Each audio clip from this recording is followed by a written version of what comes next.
can we just talk about for a second how scared I was that Logan was going to sleep through this? No lie. Okay, so no lie. Whenever I got on and I saw out of the three of us, there's two little green dots, and his doesn't show up as a dot. I'm like, oh my god, he's not here. Dude, when I first put in that message, like I put in that like, hey, I'll be able to be on at 11. Everything's good. Like Neil responded and Logan didn't, and I'm like, God damn it, God, please, Logan, Wait, please. It didn't show that I was on at that time? What? No, it still doesn't. At least on mine, it still doesn't show that you're on. It shows that you're on. That's on so mine. weird. It shows that you're because on mine. when you sent that, I was awake when you sent that and already on my PC. Like the Discord, like I typed up, getting set up now, should be ready at 11. Let me know when you guys are on and ready. And then I read it. I was there when you sent it. I know, but Neil responded, you didn't. And then I was like, I feel like I needed a response. I was like, okay, I'll be ready. You need a response just because of how many times you slept through the podcast when you were a co-host. Okay. I was so scared. At the time, I was fishing. Though, I also did sleep until like 2 or 3 in the afternoon. I was fishing directly for a response from you, and I didn't get it. And I was like, "No, please, don't ghost us again." No, this is late for me now. Time to get your fix.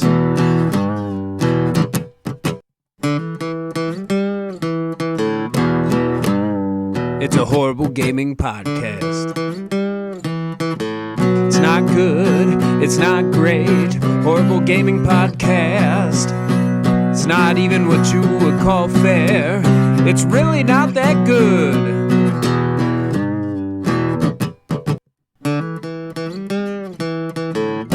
Horrible Gaming Podcast. Hello, my name is Zachariah with Old Man Gaming, and for whatever reason you have decided to tune into another Horrible Gaming Podcast. So, with me, as always, is Neil, aka Tiny Wizard. We also have a guest today, but we'll get to that in a second. First, let's get the credits out of the way. Number one, if you're watching this on YouTube, all of the original graphics you are seeing in front of the timestamps were designed and put together by Mark Bell. We thank him for that. And then, of course, our theme song for this show and all of the shows on the channel is my brother, Nick Van Sliders. He was also a guest on last week's show, and that was a very entertaining show. I urge you guys to go check that out. But we thank him for all of his original music. Horrible Gaming Podcast. So, as I said, top of the show, we have a guest today, and it's kind of weird because he's a guest and also kind of not a guest since his logo and name are still on our title graphic. So, Knights645 AKA Logan, hi, welcome back to the show, buddy. What's good? This is like Edge's return right here. Edge's return. Back. Nice. Yeah. Woo. Welcome back, man. Yeah, your stuff is still all over the show, but you are back to guest with us today. Kinda had to come back. My logo's on it. Honestly, I've been trying to have it removed. No hate generated towards your way, but I understand. The guy who does our graphics, Mark Bell, has been very busy lately, so I'm like, I'm not gonna bug him, but God, I need to get that off there. Yeah, it's understandable. So Logan, you've been doing some streaming, man. Why don't you tell us a little bit about that? We're gonna have a very stream-heavy topic show today to favor that. But how have you been doing in the streaming surface?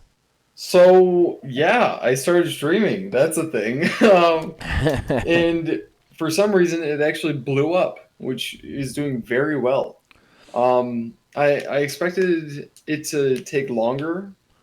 But basically, I averaged like 2 views for like 2 months, and then just out of nowhere, my stream just blew up, and now I average like 8 viewers, I believe, with a high of 24. That's not bad. That's really not bad in the streaming circles. And I do want to say, though, to everybody out there, Logan has not been easy about it. You stream a lot of the day, like a lot of the day. I stream every single day from 9 a.m. to 3. That's a lot of streaming, and I've seen you on in the evening too sometimes. Yeah, if I game, I stream. Okay. So especially during October, you got to get a little horror in. Oh yeah, oh yeah, a little phasmophobia. Got to do that during the nighttime. All the lights off. So you're actually making money off that right now. Yes. I, Yeah. w- Yeah. I would like to ask you if it's all right with you because Yep. I mean financials is a little bit strange, but I'm very interested in. Oh no, I'm fully open with this. Okay, I'm fully interested in the business side of this. How much do you make off that? Because we've been doing the YouTube channel forever, and I haven't made a damn thing. So, and this could go into like a whole Twitch rant, but any of my viewers know. So Twitch actually does not pay you a single dime if you don't make over $100 Okay, that month, which is really ridiculous. that is ridiculous. So right now, I will get paid based on actual pure donations. Okay, Like if somebody donated $1 to exactly me and just to my PayPal basically, then I will get that dollar. okay, If somebody subscribes to me or anything like that, I don't get that money right now because I'm not a big enough channel. I see. So you're getting straight donations then. Exactly. You get 100% of the donations, and the rest of it has to be bigger. I mean, So- in a way, that's the same as YouTube. It's just we don't have any way to donate to us. So I can see my profits, and I can see my profits, and I'm actually close, but I'm not quite there yet because advertisements, bits, and donate and subscribers. Mm-hmm. I only make a portion of that amount. Actually, I only make a percentage amount since I'm not partnered. Okay. All right. Once you get partnered, then you get to like argue your contract a little bit with Twitch and all that. But if you're just affiliate like me, you make 50% of what you actually get. Okay. Gotcha. Yeah. All right. So does that 50% count against the $100? So like if Yes. you were to get that, so then you have to get to $100 before you can get $50. Basically, yes. Yes. Okay. So to make any money off this, you would have to make $200 off your stream to get them to send you anything. Okay. I see. Yeah. And that's for subscriptions. So donations though are 100% yours. if you set it up like that, which I did, yes. Okay. I've currently set it up so that any donations I get go directly to me. Can you set it up so that the donations go towards the $100? Yes. Oh, okay. All right. You can set it up that way. Just it doesn't make as much sense because you don't make as much off donations because it doesn't give too much back to them. All right. Well, we've talked too much about money. This isn't fun for anybody other than me and Neil, I think. So what games do you play mainly on your stream? Oh, I forgot words there for a second. You're good. So I mainly play Rogue Company. That's a newer game. Newer game out there. High res, of course. Yeah, I know, dude. You just cannot get away from that company. No, it was actually the game that they pushed down for Realm Royale. They've been making Rogue Company for 5 years now. And they basically had the game almost made, but then they pushed it away because of how well like Realm Royales did, like Battle Royales. So Yeah. then they pushed that down and threw out Realm Royale and threw a bunch of people in that. And obviously we know where that went. Yeah, So- Realm. We pour one out for Realm Royale. Actually. And so now they finally brought this back and made it into a thing. It's actually, in my opinion, it's one of the most well thought out high res games that there is out right now. Well, that's good. That's good. With Smite being out there. I have seen your stuff on it. I do frequently tune into your stream. I gotta support my brothers. But I've played Rogue Company. I was good at it for like 10 seconds, and then everybody in the world got great at it, and then it was like, I'm not good at this anymore. But yeah, okay. All right. Well, is there anything else you want to like plug real quick at the top of the show before we get into the meat and? I'm not. No, I'm not saying The it. what? No, I almost did it again. The meat and the greet? No, God. Mm. I talk no good. Let's hear plugs. If if you want to find me on basically anything, just type in Knights645. I got Twitter, I got Discord, I got Twitch. It's a lot easier just to go to my Twitch, and all the links are literally there. Yeah. Just for clickability. All right. So let's move on to fan interaction then. Horrible Gaming Podcast. All right, so that brings us to our first segment and probably our favorite. That's fan interaction. That's where we talk to you guys, the fans. We read your comments on the YouTubes and the other places that we get them. We also use your comments to decide the Horrible Arena winner from the last week. Sometimes we ask you a question if we're feeling froggy. Yeah, so let's get into it. Right off the bat, Phil Billy had a lot to say last week, and we appreciate it. He starts with, that GameStop getting money from Xbox digital sales thing makes no sense to me. Maybe you guys can help me out with this. What possibly could be in it for Microsoft with this deal? Microsoft is a business, not a charity, so this isn't adding up in my head. To which I did respond, and I said, Microsoft gets a brick and mortar... Oh, sorry, guys. I think I'm fighting back a cold here. Microsoft gets a brick and mortar locations that now can do the all access financing for Series S and X. Before this, the only place you could actually get that awesome financing deal was through Microsoft stores directly. Their platform has been all about this financing scheme, but really there were very few locations where you could actually acquire it. That being said, I still think GameStop is getting the lion's share on this deal. To which he responded again, yeah, it definitely seems lopsided to me, and it just doesn't make business sense in my head. Kev Too Tall also jumped in on this and said, also now GameStop is going to push Xbox sales over PS5 or Switch. Also watch for in-store signage to shift heavily in Xbox's favor. Okay, I kind of agree with you, Phil. I really do. I do feel like the lion's share is going to GameStop with that digital sales thing, but I do also think that Xbox really, really, really desperately needed a place where you could get that financing deal in person. Well, on top of that, it's not just for the new consoles. The biggest bulk of this deal was the implementation of Microsoft products for the employees.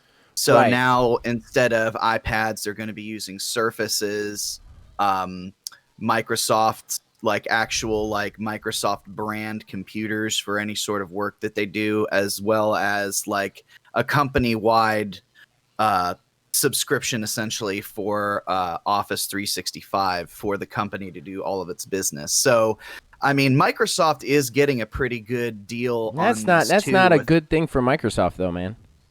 I don't know why you're outside of the gaming space. That's what I'm saying. Like, yeah, outside of the gaming space, that's not. They're giving their products for free to GameStop. No.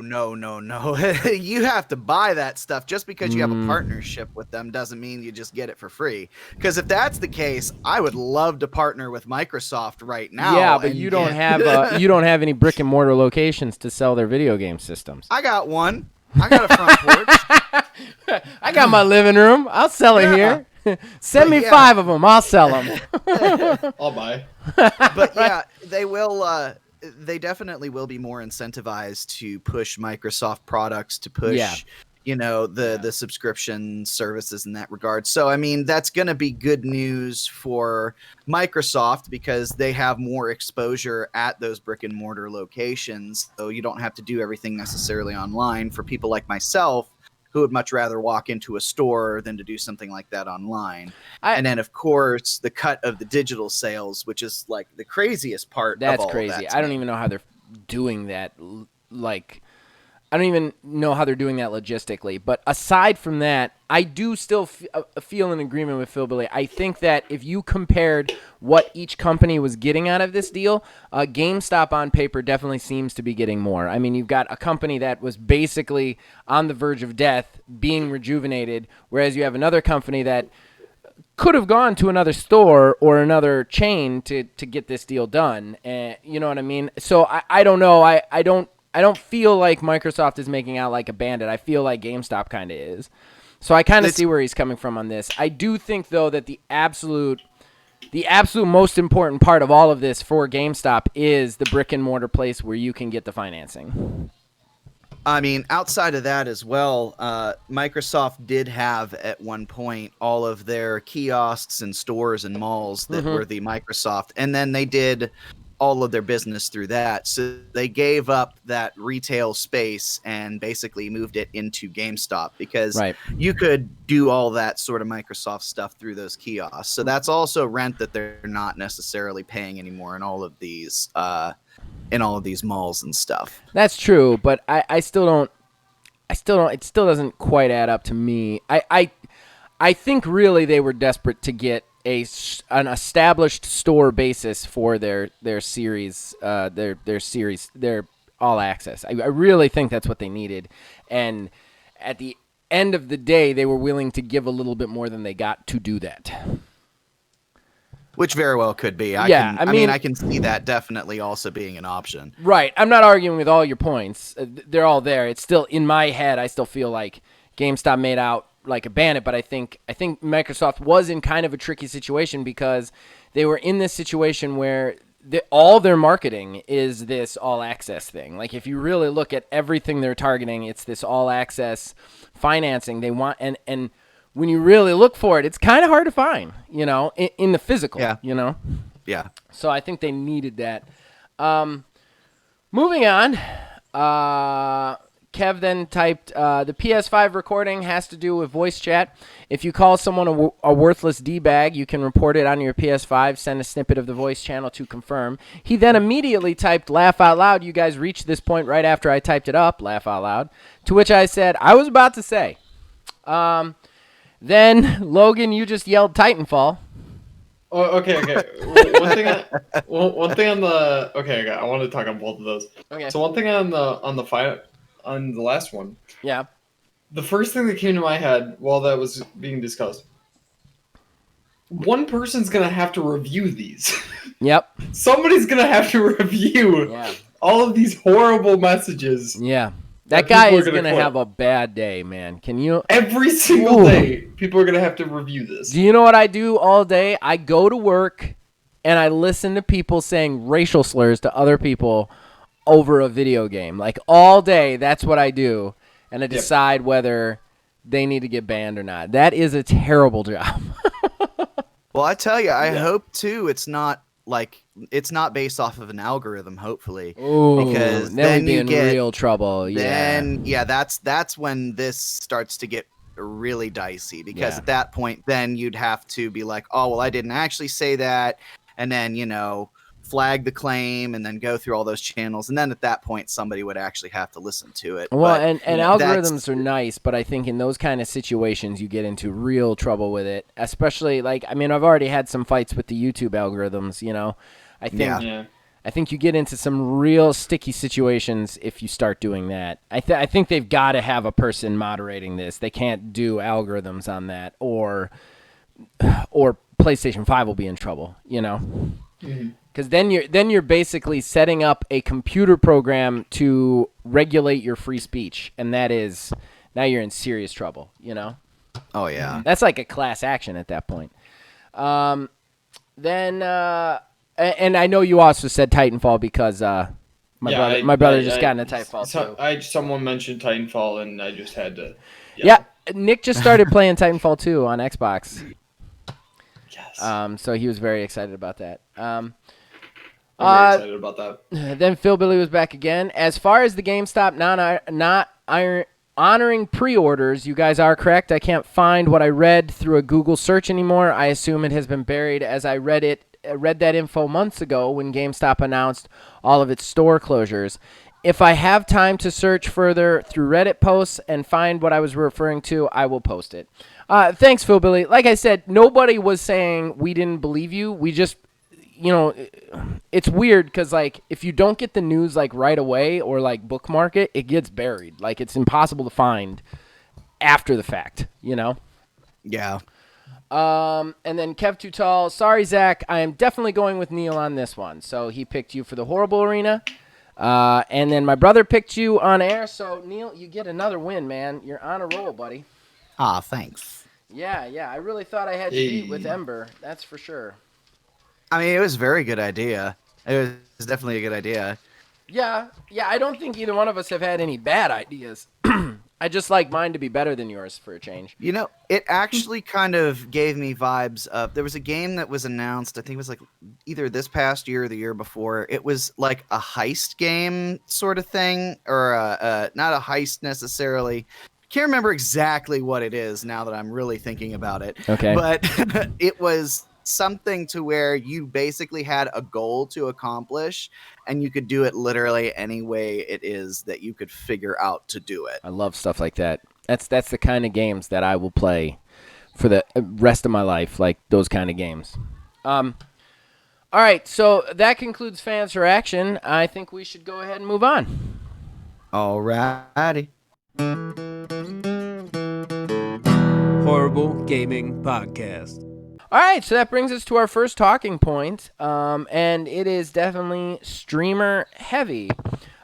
So this guy who works for Google Stadia, Alex Hutchinson, he's been in trouble before, but he's Typhoon Studios' co-founder and creative director, and at the Montreal studio of Stadia Games and Entertainment.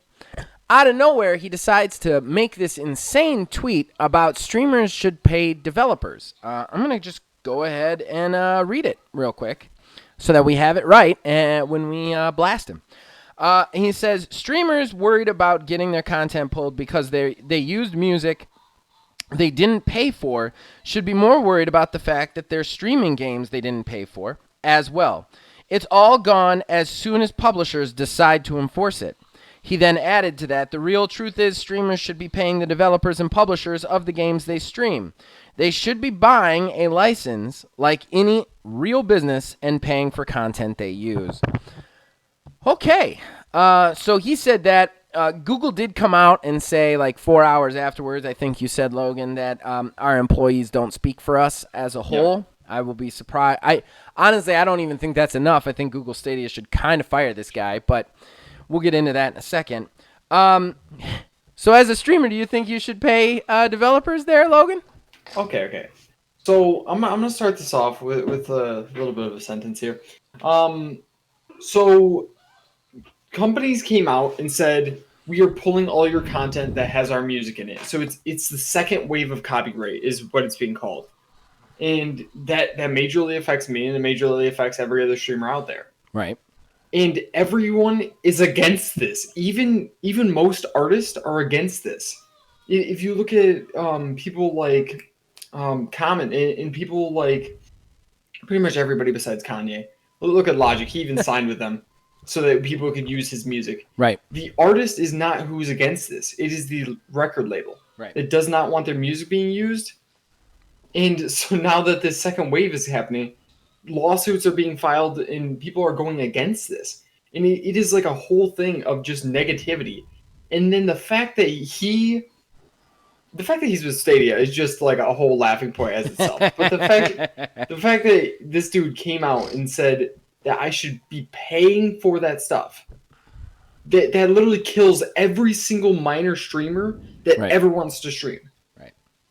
The fact of the matter is, if I one day was like, I wanted to become a streamer, I couldn't do it because I can't afford to pay them for a license. Well, okay. There's a lot to unpack there. I want to let Neil say something, and then I've got some comments to add to that. Unless you want me to go, Neil.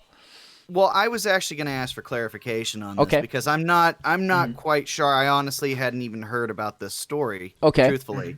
Mm-hmm. So is it strictly just for music that is being used on streams, or is it literally like the games themselves as well being streamed? All right. So just recently, a lot of music, a lot of record labels have like basically filed court orders to have streams removed that are using their tracks for background. I know you don't watch a lot of streaming. Usually when you're watching a streamer, they're playing games, but a lot of them have just like background tunes going the entire time while they're talking and whatever. I don't use the music, but I know Logan does. And a lot of streamers do. So basically, the record labels have made it impossible for those streamers to use music as background music. But it also hurts their streams. streams before that. Well, we're speaking. This guy thinks that they should also have to pay video game companies for playing their video games on their stream. Okay. So it's two kind of separate things that we're talking about one now. and the same idea. So here's what you have to approach both of those separately. While what he's saying about the music technically on paper makes sense, no, that's dumb. That's stupid. I mean, if that's the case, if you want to go that crazy into it, if somebody has like a licensed action figure of something in their background, you need to pay licensing to use the image of that character that's in the background of your stream, whatever, too, as well. Like I shared it in Discord. I just put my shelf up with a bunch of my collectibles.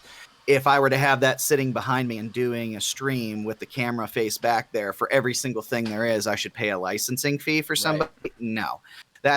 No. Like, I understand if you are literally like, if your stream exists for sharing the music, but that's not why you came there. You came there to watch the game.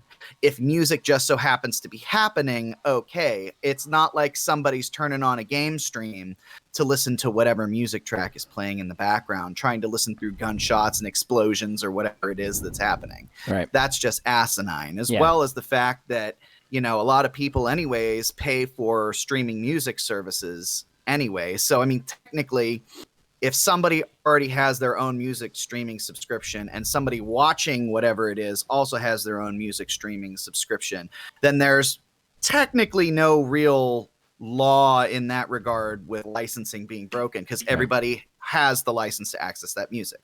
Right. In regards to the games themselves, pushing for like use of a streamer, like having to pay for the being able to play the game, that's just dumb. Streaming is a boost for sales of a game. It's exposure for somebody to get their game out there to say, hey, hey, buy my game. I don't think there's a single company out there that would be like, yeah, go ahead and, pay me for that, because it's cost prohibitive, as you'd said.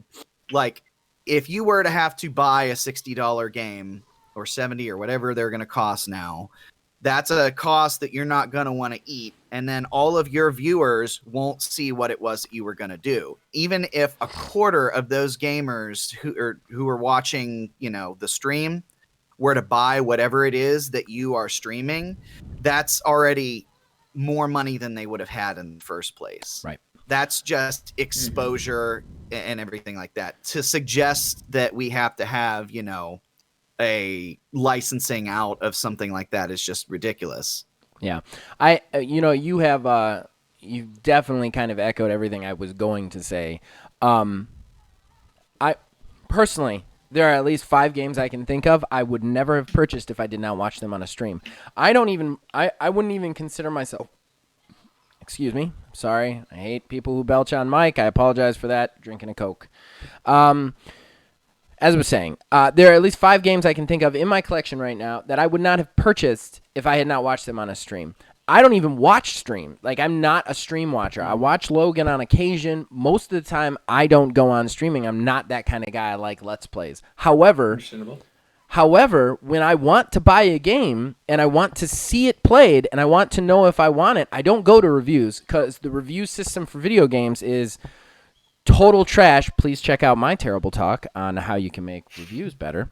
But it's total trash. I go to a stream. I check out a stream. I bought PUBG because of streaming. I would never have bought PUBG. Never, ever in a million years would I have even thought to buy PUBG if I hadn't watched it at a stream and decided I could get into this. So, like, not only that, there is a reason that a lot of these companies actually pay streamers to play their games. Yeah. And that is because it boosts sales. When Ninja plays a game, and I hate Ninja, that's well-known lore as far as this show goes. But when he plays a game, that game gets a boost in sales. I don't understand how you could possibly think the other way around. Oh, it's really free advertisement. Exactly. Like, I think there's something very different between between a streamer and you using something in like a TV show or something like that. You know, like I think that there's lines that need to be like looked at, but at the same time, like if a streamer is playing something, he is handing free advertising out, you know? Yeah, yeah, he literally is, and I would understand if a company can look at a streamer and he's like a very aggressive person. He's saying like bad things, and he's not getting banned by Twitch, but he's streaming their game. I could see them wanting to take action against specific streamers for that, because there are things like that, especially if they're trying to have like a positive game and stuff like that. So I could see them doing something in regards of that, but I couldn't see them being like, yeah, pay us for advertising our game. I feel like, yeah, the argument that they're making is it's an argument that they're making of, hey, this is, use of what it is. Like, we want to control how it is that their thing is being used, which is fine, but it's how they are controlling it and what aspects they want to control in that regard. Right. I feel like maybe there should be like agreements if they want to give you a free copy, like to specifically promote, because there's a lot of like Let's Players and everything that get early copies of games. Be like, okay, well, don't say this, don't talk about that, this, that, and the other thing. Those are very reasonable. Mm-hmm. But literally just the fact that you are using the thing in general, like just saying, hey, you have to pay for that. You have to pay to make the advertisement for the company. Like, that's just like backhanded and hyper greedy. Right.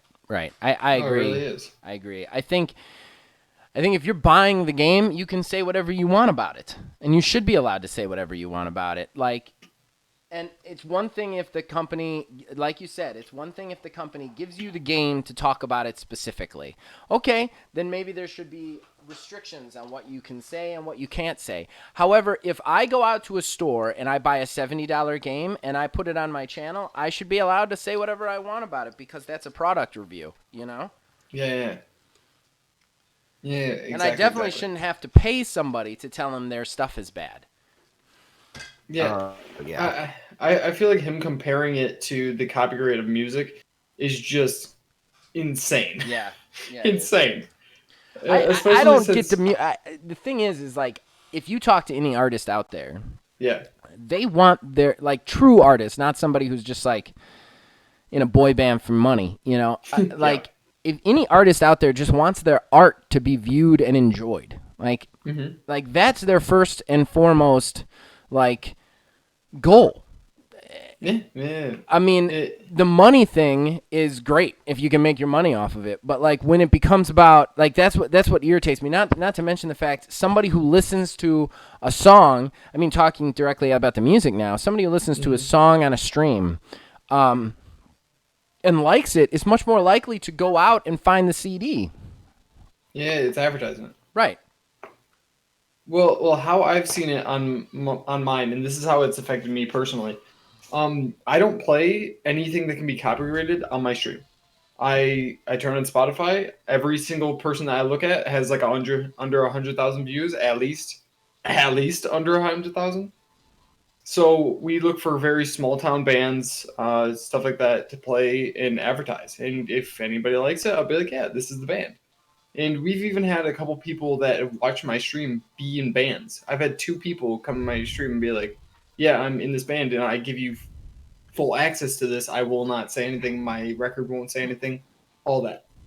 And like those type of things are perfect. And I only play that type of stuff, and it actually really helps those people.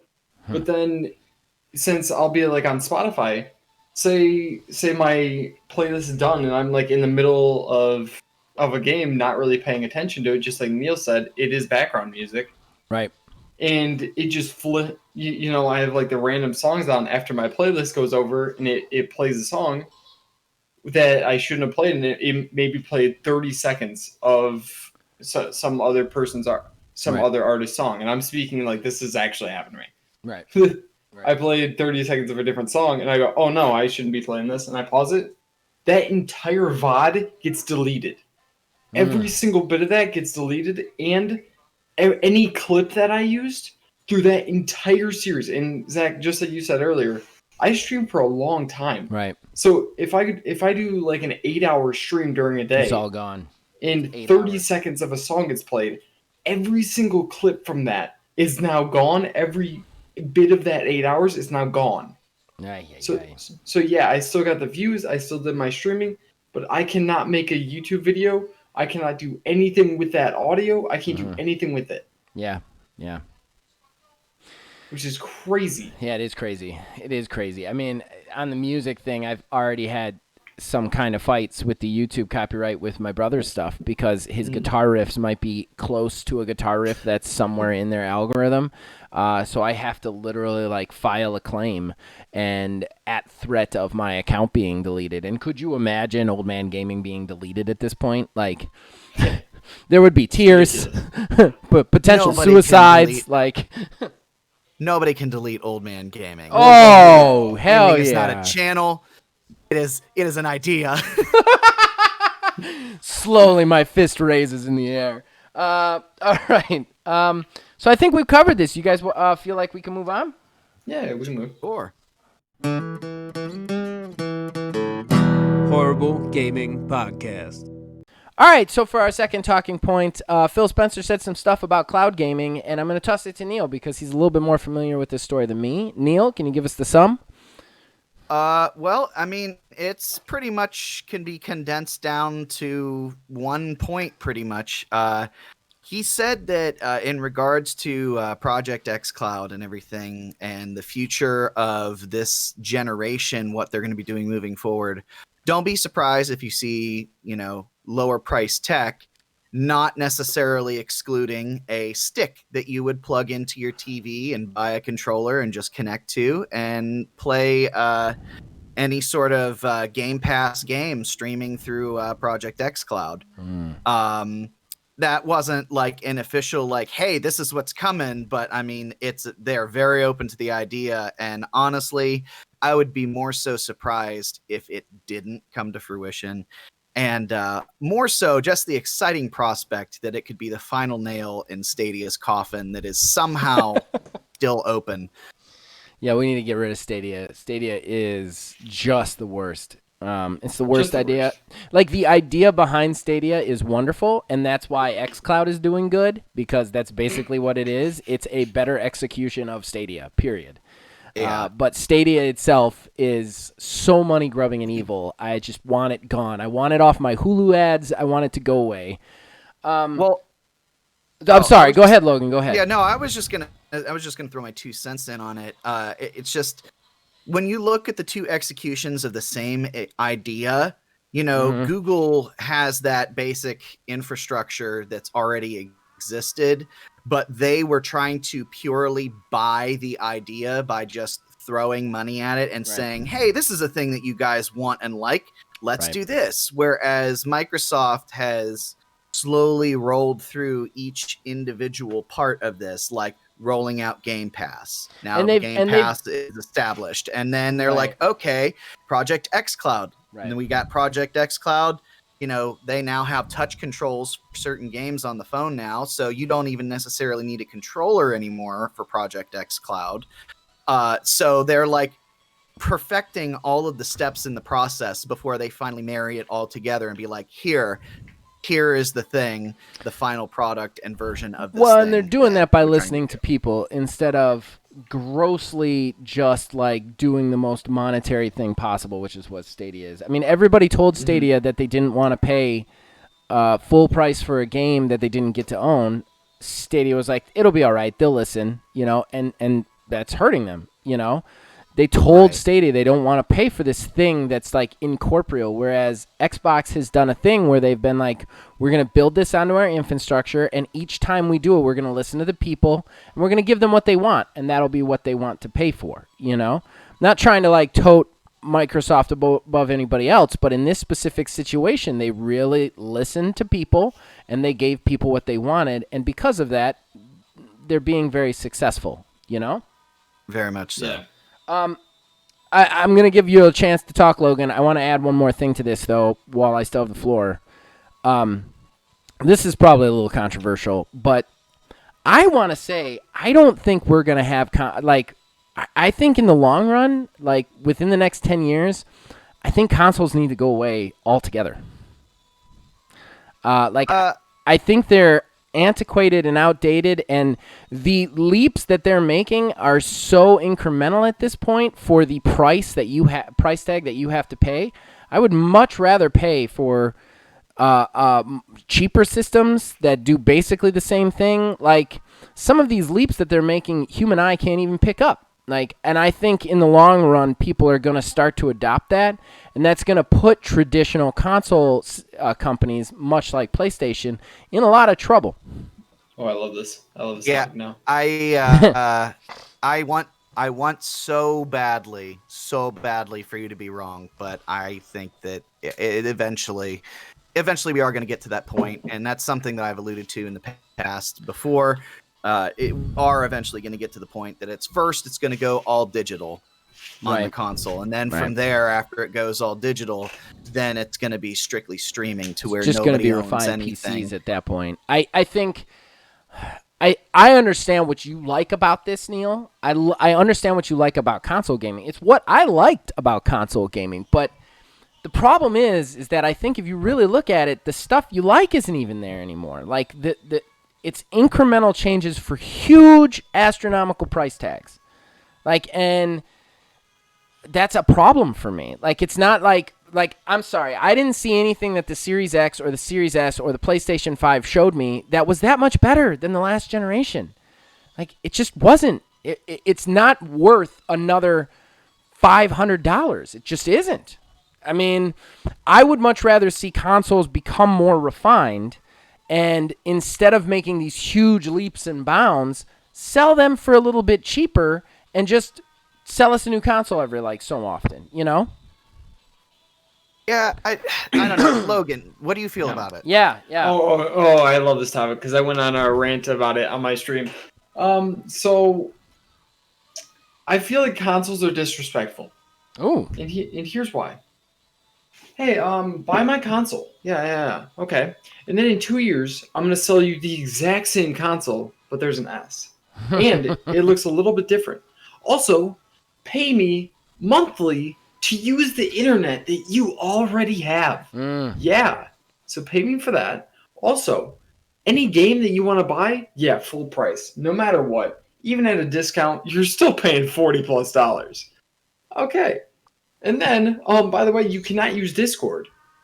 Any mic that you want to use has to be established with our own controller for the most part. Yeah, you can do a little setups, but we're gonna make that really painful for you. Oh, do you want to record your voice audio? Most of the time, you can't do that, unless you really want to go over a couple loops. Let's see here. Just a bunch of other things that are just so minor. Yeah. And they're just like Zach said, they're making these adjustments that are okay, here's an adjustment to graphics. Except for graphics are good. Please, just give me these minor things that make PC so much better. Right. Yeah. You got an SSD in there. Great. People on PC have been buying SSDs for years. I don't.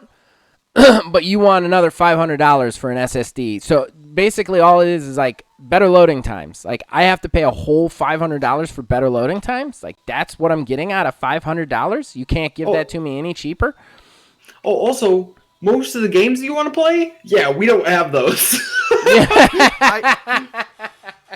I agree with a lot of the points, but what just doesn't click in my head in regards to all of that is they've tried before. Alienware tried to do those PC boxes, basically the Steam boxes, which can give you all of those things that the PC players are looking for with the integration of Discord and use of basically whatever you want to do, but in a set-top box that you can plug into your TV. But they didn't take off. They were around for 2 years or something like that, and honestly, I barely even remember them. It's I almost wonder if there's some X factor that we're not taking into account, unless it's literally just the fact that we weren't ready for it at the time when it came out. You're saying my point before I even get to it. I think it's timing. I think when those came out, we still had leaps and bounds to make in the console generation, in the console space, and the console was still pushing the forefront,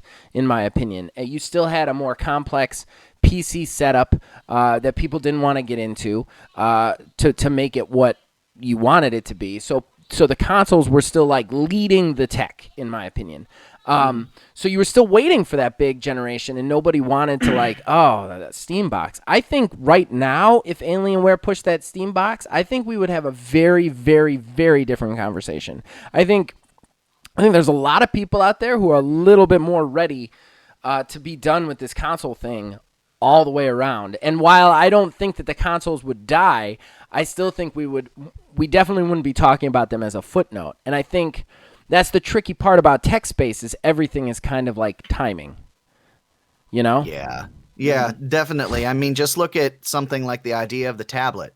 Right. I mean, tablets came out very early 2000s, and they're like, this is the future, and nobody wanted it. Nobody liked it.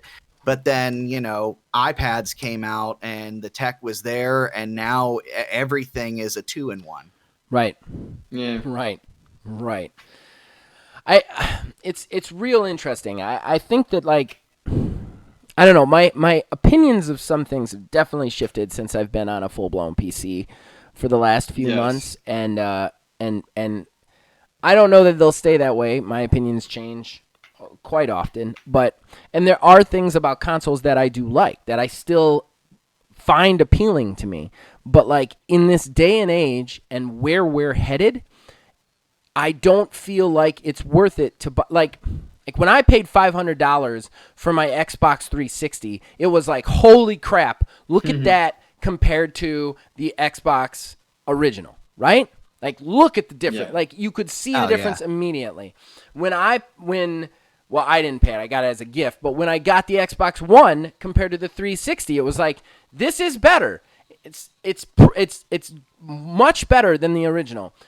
I look at the stuff that the Series S are putting out, and the PlayStation 5, I'm like, this kind of just looks like what that is, just with better loading times and quick resume and stuff like that. And they're all these, like I feel like they've shifted it, too. They've shifted it to these, like, bells and whistles. Like, well, we got quick resume because they can't do those graphics any better than they're really doing it at this point. And, I mean, that's the same with TVs. It's the same with all technology. We're slowly making smaller and smaller jumps because we don't need to make any more jumps, So the cool advancements in technology will be like quick resume and the SSDs, and like on TVs it'll be smaller, like lighter TVs for the, you know what I mean? That's what the technology will be. But our resolution, that kind of stuff is what it is. So I would much rather have a streamlined console that's cheaper, and then I'd consider purchasing it. Like when I get another console, which I am going to have to get another console because that's what I use for TV and stuff, I'm going to get an older model because I don't find that the Series S or Series X has anything that I need. It's understandable. It's fully understandable.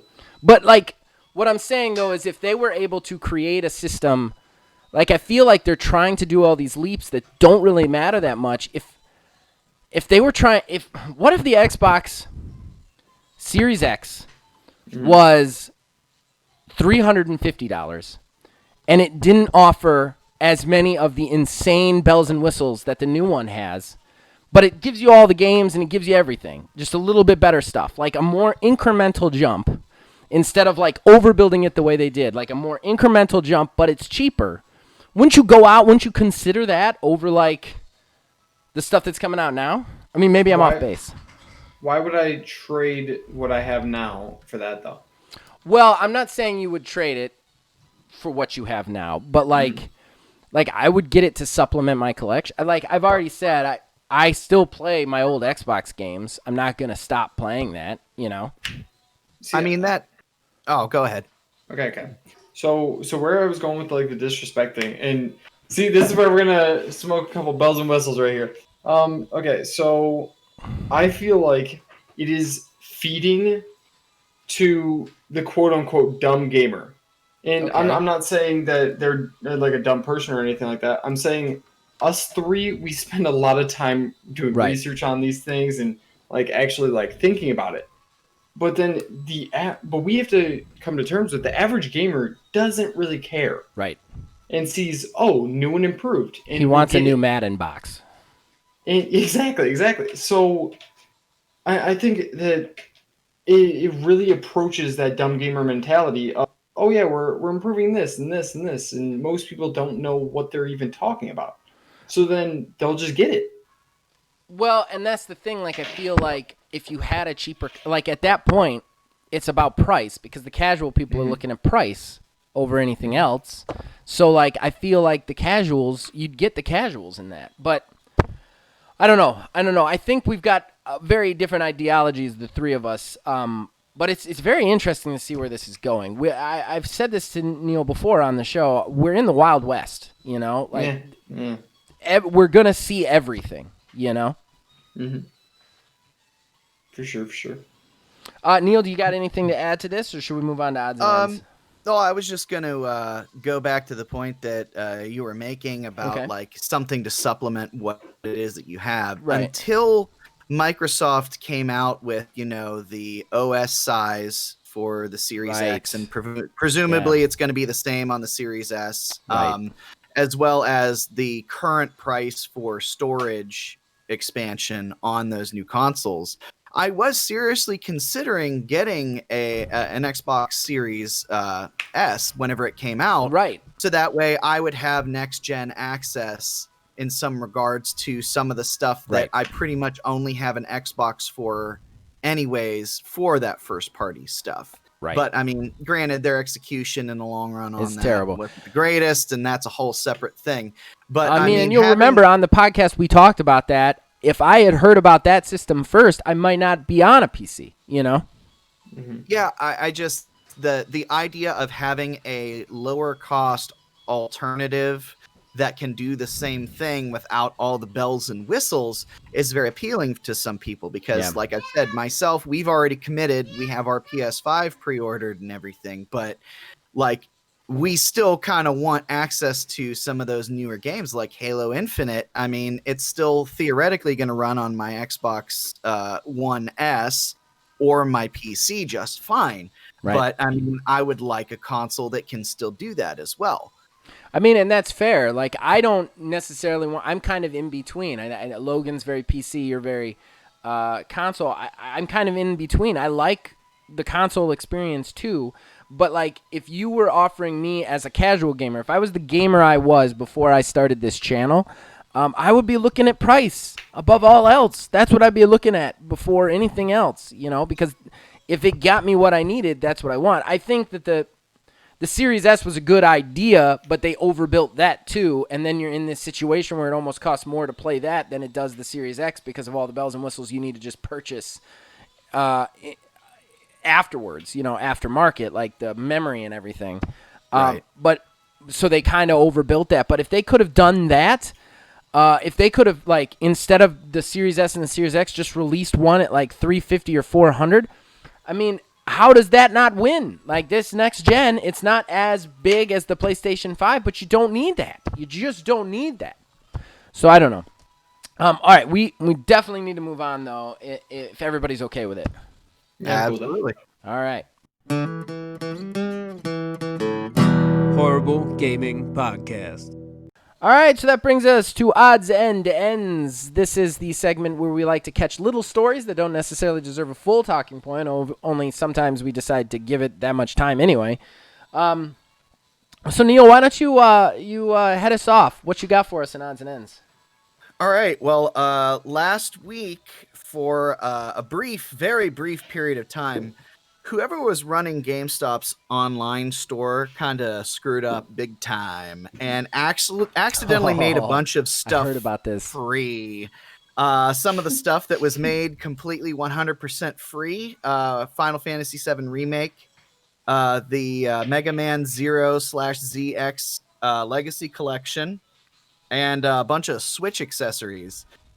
People were literally able to check out and pay nothing but shipping for some of these things. I mean, I don't think they can take it back, can they? No. From what I saw on the news article earlier, is basically once that purchase is made, that's it. Right. There was worry that they were like, "Oh no, we have to cancel your order." But I mean, technically, once you pay that shipping, you've already paid something, and that's basically like a purchase, contract. anyways. Yeah. I mean, I guess theoretically they still could cancel it, but I think they kind of realized it was their bad on their point. And from what I understand, whoever took advantage of this is getting a bunch of free shit from GameStop. Yeah, it's great. I wish I had known about it. I would have ordered everything. I would have ordered all the things, man. It didn't even matter if I didn't want it, or I didn't have a PlayStation. I would have ordered it and sold it back to GameStop. Yeah. How long was that up? I did not get a clear window, but from timestamps of people tweeting about it, it looked like it was somewhere between a half hour to an hour. Oh my That's God. a lot. That's a lot of sales if it got out there. That's so long. Somebody lost their job. Oh, somebody definitely lost their job. That's so much money lost. Yeah. Especially with people that are like Zach, that are just like order everything. Oh, I would have gone through their entire. If I'd seen one free, I would have been like, oh, I need to go through all their stuff. I would have ordered everything. Okay, so my first one, this isn't really a big one, but, I commented on it last time, so I got to comment it on it this time. There was a game that I was actually kind of like a little bit under the radar that I was excited about, and that's Vampire the Masquerade Bloodlines 2. Okay. The last time we talked about them, they lost a creative director. And so they lost another creative director. So that game's never coming out. Just anybody who's interested in it, I don't know of a game that lost two creative directors that came out, other than maybe Duke Nukem Forever, and that was awesome. So, like, just saying right now, I'm just calling it this game is going to go away and sleep the sleep of the fishes. Sleep of the fishes. Yeah, that wasn't... It's the meet and greet of it there. It's the meet and greet of it. Your turn, dickhead. All right. There are already custom third-party PS5 faceplates being sold by at least one third-party seller for $40. So you can get basically they're custom made with different colors. The one that I had looked at, there was only like 5 colors. One of them making the console all black, as a lot of people wanted. Good. But yeah, so you can make that yuppie trash look like something worth having in your house. That design of that system, I'm sorry. I don't know what it's going to make me sound like, but the design of that system is atrocious. That thing is hard to put on its side. It's hard to find a location for it. It's too heavy. And it looks like something a Bond villain would have on a shelf behind them. Like, it is fair. Awful Yeah, looking. that's fair. Yeah. Awful looking. I'm glad that you can customize it so easily. They really needed that.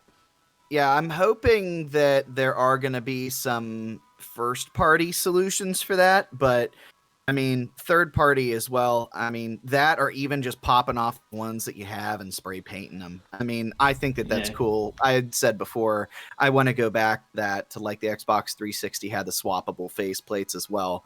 I think it'd be really interesting and fun for customization. Yeah, it'd be a lot of fun.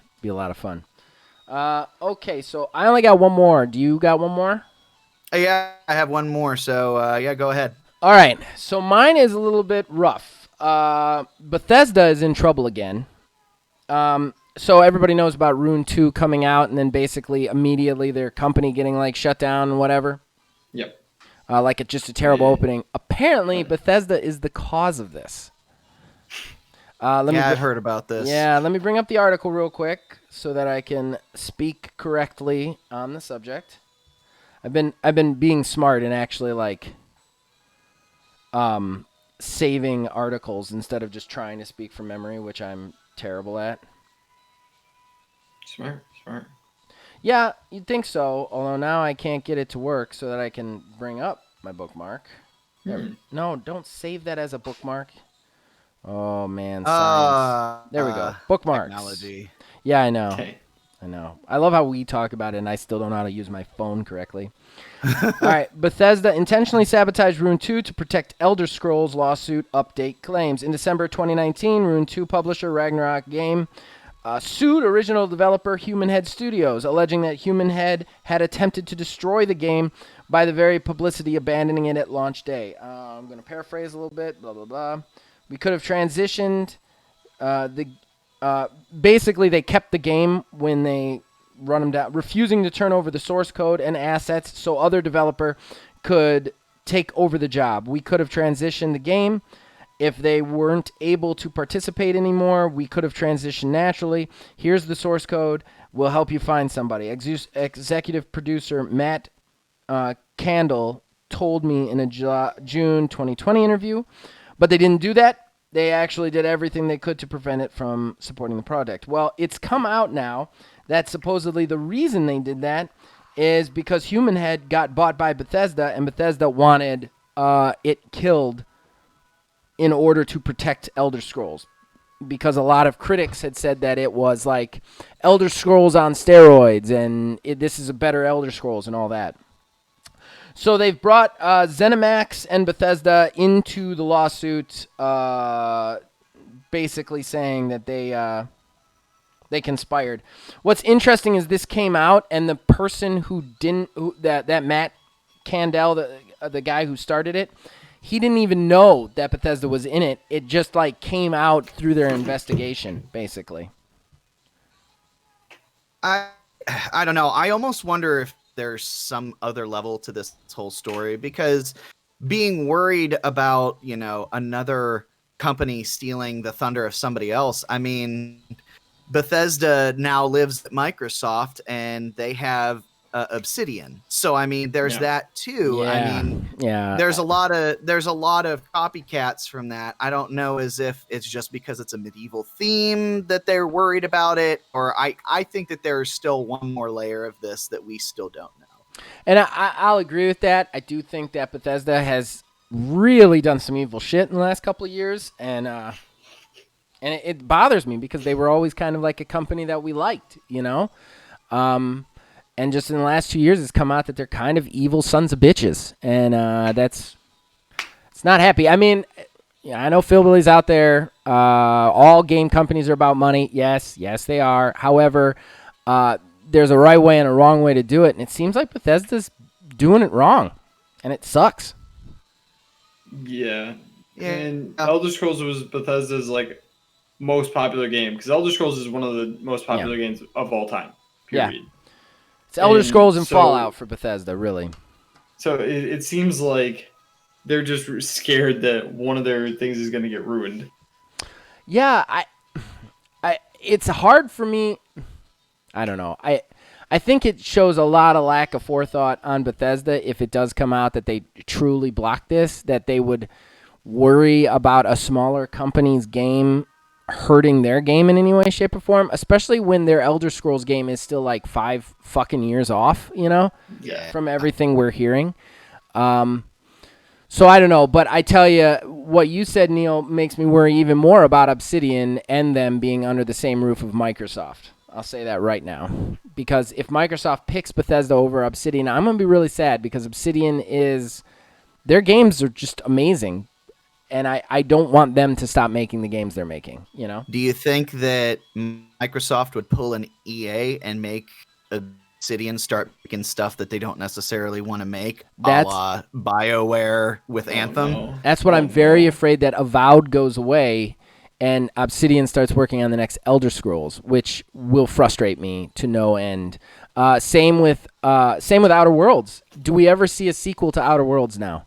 Because how do you put Outer Worlds and Fallout out under the same publisher? And this has been something that I've been worried about for Microsoft buying all these companies for a while, is that eventually you're going to buy a company that does the same thing another company does. And you have, literally Obsidian makes their money on doing it better than, doing whatever Bethesda's doing better than Bethesda. That's how they've made their money in the last couple of years, and you just bought them, In my opinion, if you're looking at pure game genre, Obsidian's like Obsidian is Bethesda's biggest competitor. And Oh yeah, you now have absolutely. them under the same publisher. So who do you choose? You know, because that's going to be a conversation. It's probably already being had at a table somewhere. Do we pick Obsidian to do these games, or do we pick Bethesda to do these games? Because we can't be releasing games like this, both games like this. You know. Yeah. All right. So you got one more. Yeah, I got one more, and do this it. one is just this is phenomenal. It's just the internet winning. Okay. The internet is a collective hive mind. Microsoft gave Snoop Dogg an Xbox Series X refrigerator for his birthday. Inside the refrigerator had a large Xbox Series X cake, as well as an actual Xbox Series X. And it was also filled with Xbox jewelry, along with plenty of liquor, water, orange juice, bacon, and eggs. Ridiculous. Everyone liked this. Yeah. Everyone liked this. It was phenomenal. It was just wonderful. I mean, the fridge, it looked like it was a full-size fridge too, which is even better. But you can find the video on Snoop Dogg's Twitter if you're interested. That is kind of funny. I will say this, though, Xbox, I'd much rather you give people who don't have millions of dollars Xboxes. That would be really nice. That's fair. Then that's not. I'll say one criticism, like, hey, don't give the super rich guy a bunch of free stuff. He can afford it. Still, it's very funny. It's very cute. I like it. All right, so that concludes Odds and Ends. You want to go to the Horrible Arena? Absolutely. All right. Horrible Gaming Podcast. All right, that brings us to the main event. The moment you've all been waiting for, the Horrible Arena. What is the Horrible Arena if you have not listened to the show? Well, first of all, listen to the show more. Second of all, it is where we, the co-hosts, pitch you guys a game. We pitch it on specific criteria. We take turns picking. Last week, we actually let the guest pick. We can actually let the guest pick this week if Neil doesn't want to. But basically what we do is we then pitch that game to you guys. We pitch the developer, the title, and what the game is. And then you guys take to all the places and comment on which game you would spend your hard-earned money on. Now, since we have a guest, Logan is going to cast the first vote, so to speak, after we both pitch. So, I have won the Quantum Coin. So I get to go first. Yes, Yay Quantum me. Studio. What? Huh? What'd you say? I'm glad that you guys kept the Quantum Studio. Damn right we did. That was a good bit. Yeah. Quantum Coin and the definitely. Quantum Studio. I Definitely. paid way too much for this place for Yeah, you guys to yeah, get rid of it. Like we were broke for so long because I just Yeah. Well, possession is 9/10 of the law. I occupy it now, so I actually not paying meant to you for ask it. you, Logan. How are you feeling about the renovations? well, the Quantum elevator is pretty fire. I'm not gonna Yeah. lie. yeah. Like those stairs were just a pain. Like it's 13 stories high. Like come on now. We should have had that in the first place. But Yeah, what sucked though is to get a discount on that, we had to take a pet H.G. Geiger's alien on, and he just runs around the vents like hissing at us with his second mouth, and that is just no fun. well, you gotta make the money somehow. Yeah, every podcast is very interesting because we don't know when he's just going to eat us. So anyway, my pitch. So last week, and I could have gotten this wrong because when I listened back, I kind of maybe misunderstood what the thing was, but whatever. I believe the subject criteria was surprise RPG, like an RPG that wouldn't normally be in that space. So I started to think about what would be a cool RPG that hasn't really been done before. So here we go. My developer is Playground Games, the makers of Forza Horizon and eventually Fable. This would be Forza RPM. So this would be the first Forza RPG with RPG elements, like true RPG elements. Now, you would create a character from the ground up, just like always. It would be third person when he's out of the car, and then you would actually live the life of a guy who is a street racer. So what I'd want it to be, I'd want it to exist in a city like they always do that very well. They exist in like places in time, probably America or Japan. We haven't done Japan yet. That would be a really good one. And basically you'd take this character from a small time tinkerer / street racer up into the upper echelons of some sort of racing. What I'd want here is you could drive to different locations. You could add in like little tasks like he's a delivery driver. So you could actually have those in there to make money, to get the cars, to get the parts. As he gains experience, he will gain obviously powers. You'll have trees that you can build out the character so that there's more than just the car build going into the actual mechanics of the game itself. And everything he builds in the car, he actually has to purchase and acquire with money that he gets from street racing.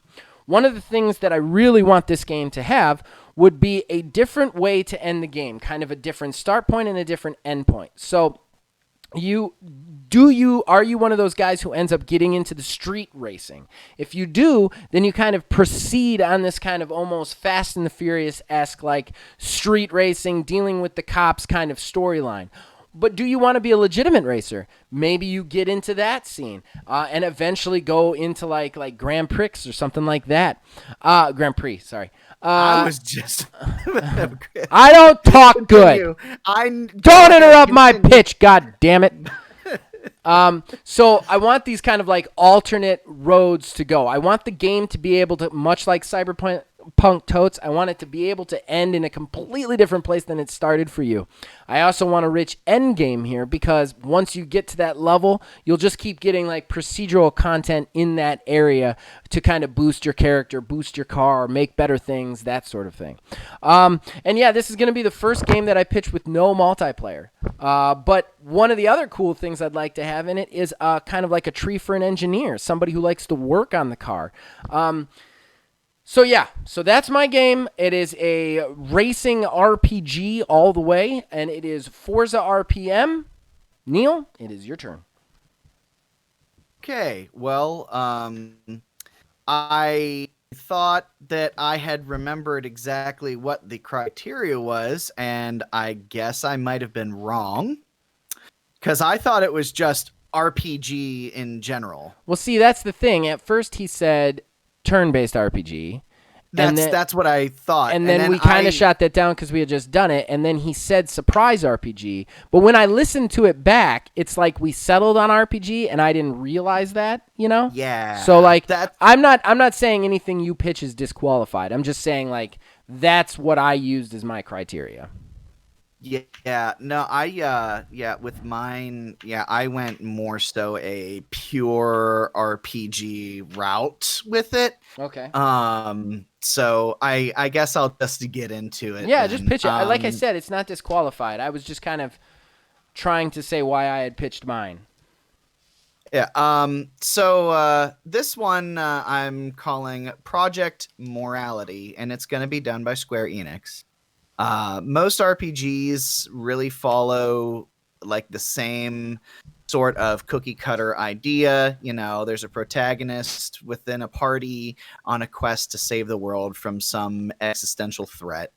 Usually the games typically have the character, you know, grind out their stats and buff as much as they can by leveling up, by killing literally everything and anything that they can randomly encounter. Usually on the outside, as we play the games, we make jokes about there being no real consequences for people just walking up and killing anything that they find to just make themselves better. But this game would address this in-game by affecting the game based off of how you play. The game would follow a standard save the world sort of plot, with the character starting out at level 1 with base stats. However, the player would also start out with a morality stat that is, you know, like an arbitrary number, let's just say 1,000. Following the standard RPG format by leveling up and grinding, your stats would go up, but your morality would go down. And as your morality goes down, other NPCs and everything would treat you more negatively as a bloodthirsty killer that could also like limit dialogue options and everything and peaceful options to resolve problems by the player. As your morality changes by going down or even going up by, if let's say you are going down a negative path and you want to make up for it, you can do like side quests and everything that would make side quests more meaningful by giving you a boost to your morality meter. Your morality would change the types of magic and abilities available to you. So higher morality would give the player access to more like white magic and support abilities, sort of like healing and buff and everything for their party. Whereas a lower morality would lead more towards a black magic destructive route with negative abilities such as like stealing and everything like that available to you in combat.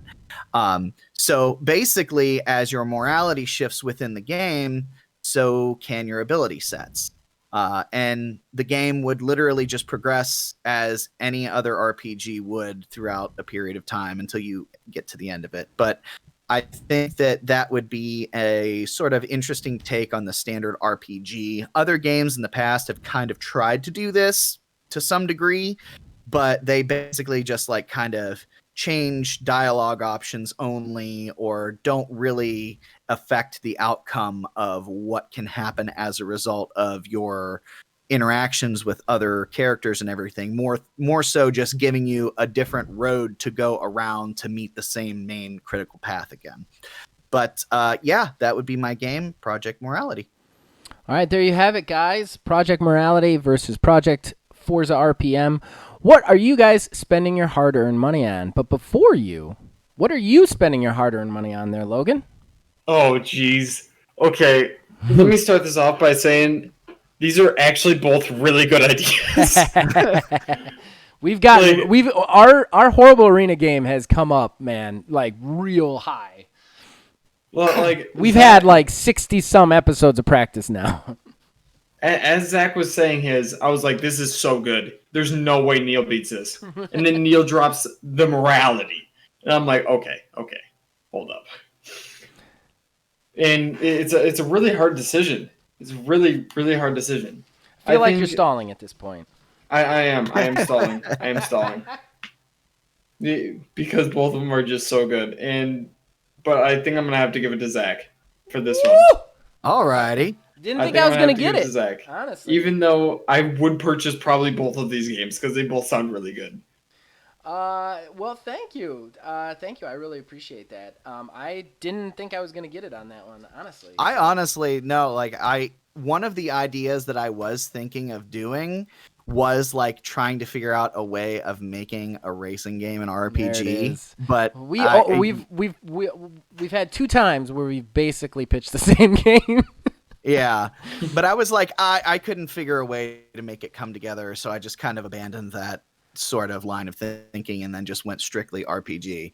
Honestly, it's the one thing that I think Forza Horizon misses out on, is it gets more and more away from that, whereas the very first Forza Horizon, you actually like raced against specific opponents, and they were almost like bosses and stuff, and like I kind of want some of that to come back. I'd love to see like a story with like their driving is the best driving on the market.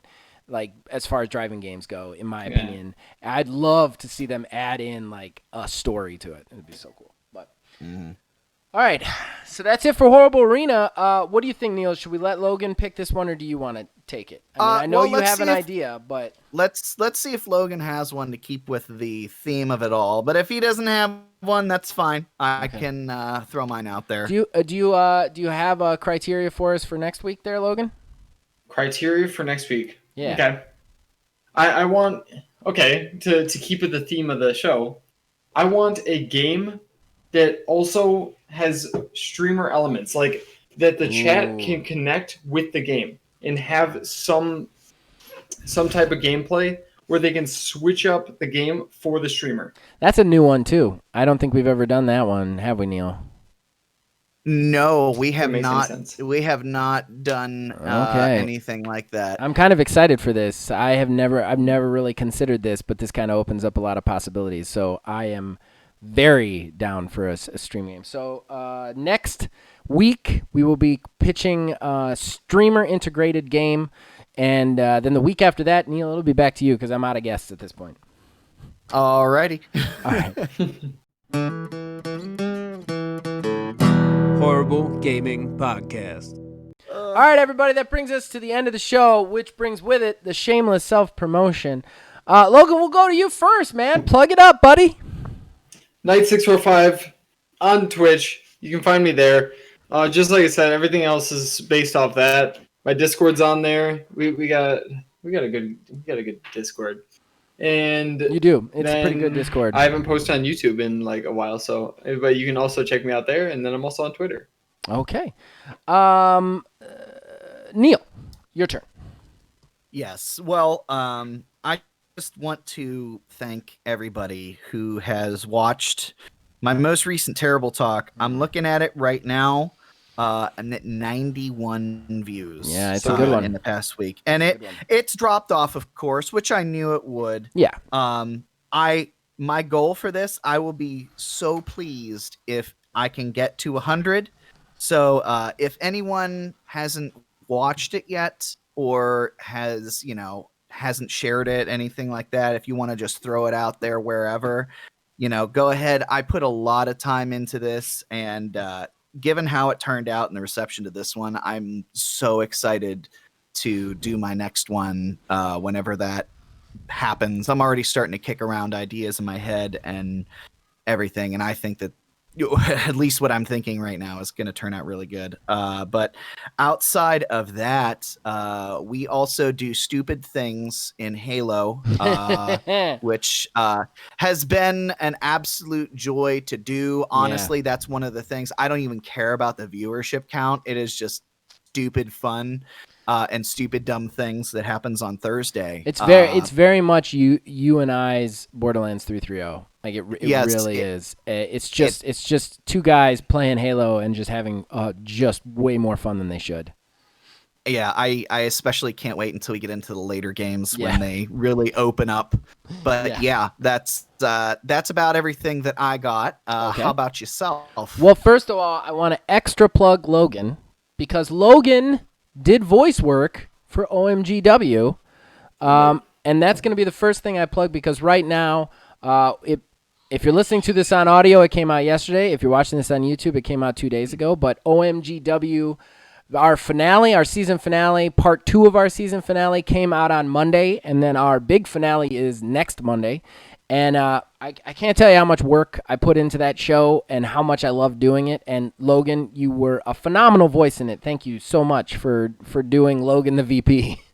Hey, no problem. My pleasure.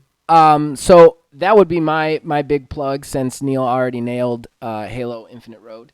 But as far as anything else, you could check us out on Facebook at OldManGamingDH. You could check us out on Twitter at OldManGaming9. You can, of course, join our Discord. The link will be in the description below, and you can influence this and all of our shows from there.